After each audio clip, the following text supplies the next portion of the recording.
yang mendukung. Nah, fokuslah sama orang yang mendukung, sayangilah mereka, sementara yang toksis tadi dihempaskan ke laut ya. Seperti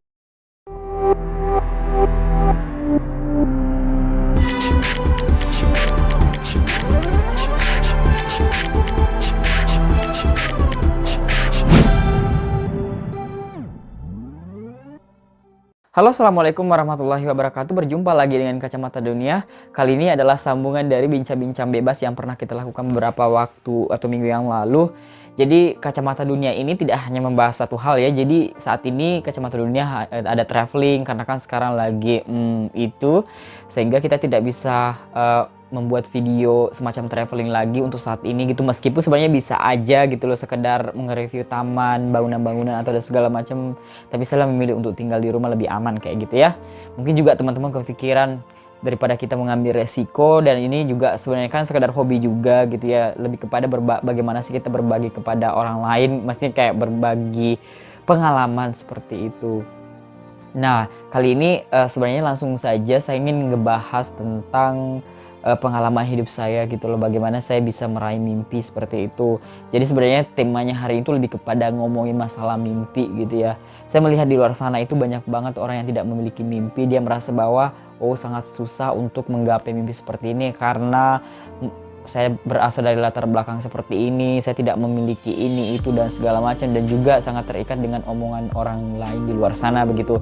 Nah, mungkin pada intinya yang saya omongkan adalah ketika teman-teman memiliki mimpi, itu dikejar sampai benar-benar tercapai gitu. Bahkan sebetulnya dari mimpi yang teman-teman sudah bikin list itu, kalau bisa tuh tercapai semua bagaimanapun caranya, tentunya dengan cara-cara dan etika yang benar begitu teman-teman. Ya, artinya kejujuran itu yang paling sangat diutamakan begitu. Nah, ngomong-ngomong masalah, saya punya cerita nih bagaimana sebetulnya saya berawal mula meraih mimpi saya begitu.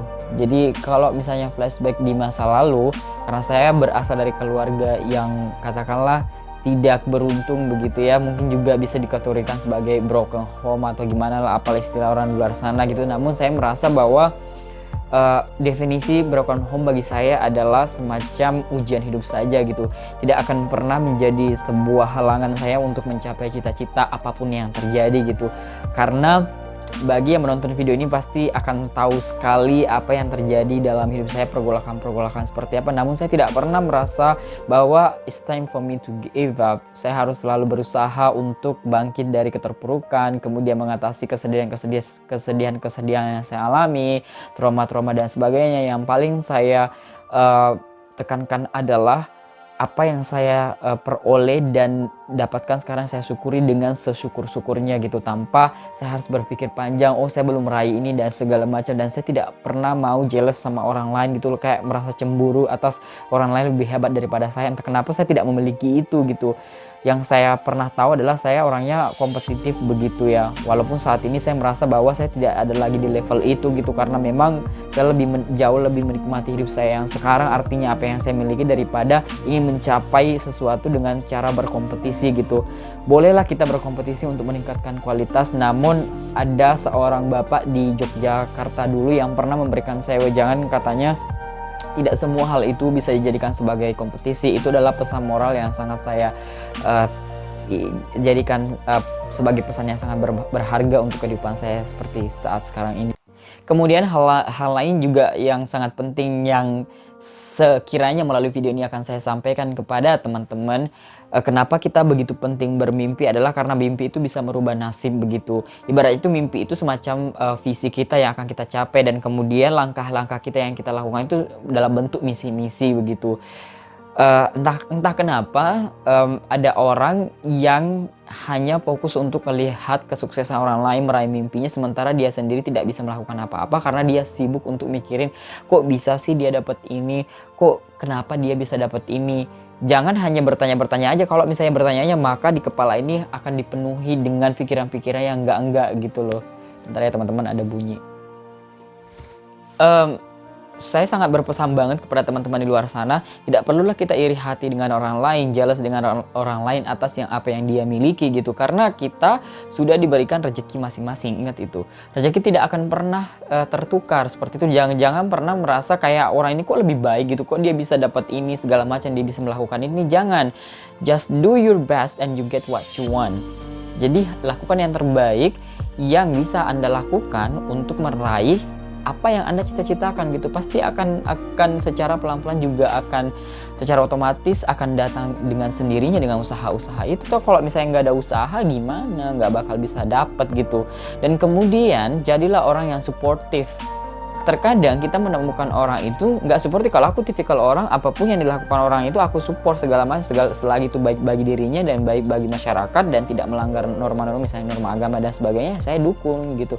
Dan saya merasa kayak susah banget saya iri hati sama orang lain karena saya merasa bahwa apa yang ada di diri saya bisa kembangin dan saya yakin banget bahwa ini akan bisa sharp gitu loh. Artinya daripada kita sibuk ngurusin orang lain gitu ya, sibuk ngurusin kelebihan orang lain, kekayaan orang lain, kecantikan istri orang lain atau apalah mungkin ya, saya ngomongnya sporadik aja gitu.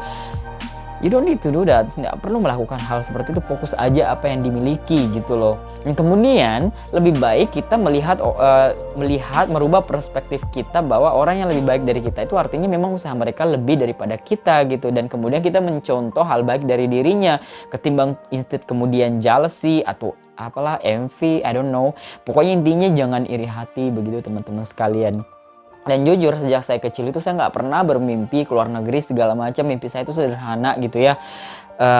Dulu bahkan saya nggak pernah kepikiran untuk bersekolah karena bapak saya sudah mengajarkan saya menghitung, membaca. Saya udah pintar duluan membaca, menghitung sebelum saya sekolah gitu. Jadi bukan berarti sombong ya segala macam. Saya sudah memperoleh kayak modal hidup itu sebelum benar-benar sekolah. Bukan berarti saya nggak butuh sekolah.